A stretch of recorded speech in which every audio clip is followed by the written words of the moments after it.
সম্মানিত উপস্থিতি, আসসালামু আলাইকুম রহমতুল্লাহ। আধ্যাত্মিক তন্ত্রমন্ত্রের সমাধান ইউটিউব চ্যানেলের পক্ষ থেকে এই পর্যায়ে আপনাদের মাঝে একটি মন্ত্র নিয়ে হাজির হলাম, একটি বশীকরণের মন্ত্র।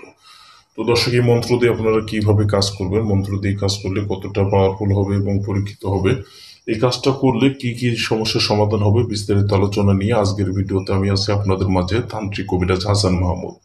দর্শক, আপনারা শুরুতে দেখতে পাচ্ছেন মন্ত্রের শুরুতে দেওয়া আছে, বাড়ি হইতে মন্ত্র খাটাইয়া স্ত্রীকে বাবার বাড়ি থেকে স্বামীর বাড়িতে হাজির করা একটি মন্ত্র।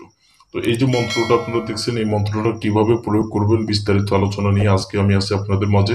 যারা ভিডিওটা দেখছেন অবশ্যই ভিডিওটা আপনাদের প্রিয় বন্ধুদের মাঝে শেয়ার করবেন, এবং আপনি যদি আমাদের চ্যানেলে এখনো পর্যন্ত নতুন দর্শক হয়ে থাকেন অবশ্যই আমাদের চ্যানেলটি সাবস্ক্রাইব করে রাখবেন এবং পাশে থাকা বেল আইকন বাটনটি বাজিয়ে রাখবেন। দর্শক, আপনারা শুরুতে দেখতে পাচ্ছেন এখানে যে মন্ত্রটা দেওয়া আছে, মন্ত্রটা আমি আপনাদেরকে পড়ে শোনাচ্ছি। অবশ্যই আপনারা ভিডিওটা সম্পূর্ণ না টেনে টেনে দেখার চেষ্টা করবেন। তো মন্ত্রটা হলো আরতা ফিয়ালিন তরতা ফিয়ালিন সফান সফা লা ইলাহা ইল্লা হুয়া কাফা ইয়া আইন সাদ হামিম আইন সিন কফ ইয়া মালিক ইয়াউমিদ্দিন ইয়াকা না'বুদু ওয়া ইয়াকা নাস্তাইন লা ইলাহা ইল্লা আনতা সুবহানাকা ইন্নী কুনতু মিনাজ জালিমিন। মন্ত্রটা আমি আপনাদেরকে ধীর গতিতে আবার পড়ে শোনাচ্ছি। মন্ত্রটা হলো আরতা ফিয়ালিন তরতা ফিয়ালিন সফান সফা লা ইলাহা ইল্লা হুয়া কাফা ইয়া আইন সাদ হামিম আইন সিন কফ ইয়া মালিক ইয়াউমিদ্দিন ইয়াকা না'বুদু ওয়া ইয়াকা নাস্তাইন লা ইলাহা ইল্লা আনতা সুবহানাকা ইন্নী কুনতু মিনাজ জালিমিন। এটাই হলো মন্ত্র, এবং মন্ত্রের শেষে বলতে হবে অমুকের কন্যা অমুককে, অমুকের ছেলে অমুকের কাছে হাজির করে দাও। এই মন্ত্রটা আপনারা কিভাবে প্রয়োগ করবেন, যারা ভিডিওটা দেখছেন ভিডিওটা দেখেন, আমি আপনাদেরকে নিয়মকরণ সম্পূর্ণ বলে দিব। এবং যারা এই মন্ত্রটা মুখস্থ করে কাজ করতে চান অবশ্যই আমার স্ক্রিনে যে নাম্বার দেখছেন নাম্বারে যোগাযোগ করে আপনারা আমার এখান থেকে সরাসরি আমার কাছ থেকে অনুমতি ইজাজত নিয়ে আপনারা এই মন্ত্র দিয়ে কাজ করতে পারবেন। তো মন্ত্রের নিয়ম আমি আপনাদেরকে বলে দিচ্ছি। আপনারা প্রতি রবিবার 7 রবিবার এইটা দিয়ে কাজ করতে হবে।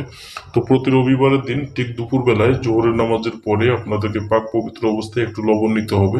কিছু সংখ্যক লবণ যখন আপনারা নেবেন, লবণটা হাতে নিয়ে বা একটা পাত্রে নিয়ে এই মন্ত্রটা 40 বার পড়তে হবে, এবং প্রতিবার কাঙ্ক্ষিত ব্যক্তির নাম ধরে মন্ত্রটা পড়ে প্রতিবার লবণের উপরে ফু দিতে হবে। এবং ভর দুপুরে কাঠের আগুন অর্থাৎ যে কাঠ দিয়ে আমরা যে মাটির চুলায় যে রান্না করি, এই চুলায় বরাবর আগুন চলবে এমন অবস্থায় ওইখানে আপনার এই লবণটা পোড়াইতে হবে। ঠিক একই নিয়মে 7 রবিবার যদি আপনারা এই একই নিয়মে কাজটা করেন, তাহলে ওই স্ত্রী স্বামীর বাড়িতে বাবার বাড়ি থেকে কিভাবে ছুটে আসবে আপনি নিজেও বুঝতে পারবেন না। মন্ত্রের গুণে মন্ত্র লড়বে, আপনি শুধু চোখ বন্ধ করে দেখবেন যে কি হয়ে যাচ্ছে।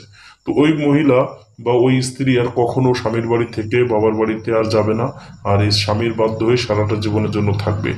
যারা এই মন্ত্রটা পছন্দ করেন, মন্ত্রটা অবশ্যই আপনারা চাইলে স্ক্রিনশট করে নিতে পারেন, অথবা আপনারা চাইলে মন্ত্র নিয়ম জানার জন্য বা নিয়ম অনুযায়ী কাজ করার জন্য বা অনুমতি ইজাজত নেওয়ার জন্য আমার সঙ্গে সরাসরি যোগাযোগ করতে পারেন। সবার জন্য শুভকামনা। আগামীতে আপনাদের জন্য কি কি ধরনের মন্ত্র নিয়ে আসবো অবশ্যই আপনারা কমেন্টে জানিয়ে দিবেন। আজকে এই পর্যন্ত। আসসালামু আলাইকুম রহমতুল্লাহি ওয়া বারাকাতুহু।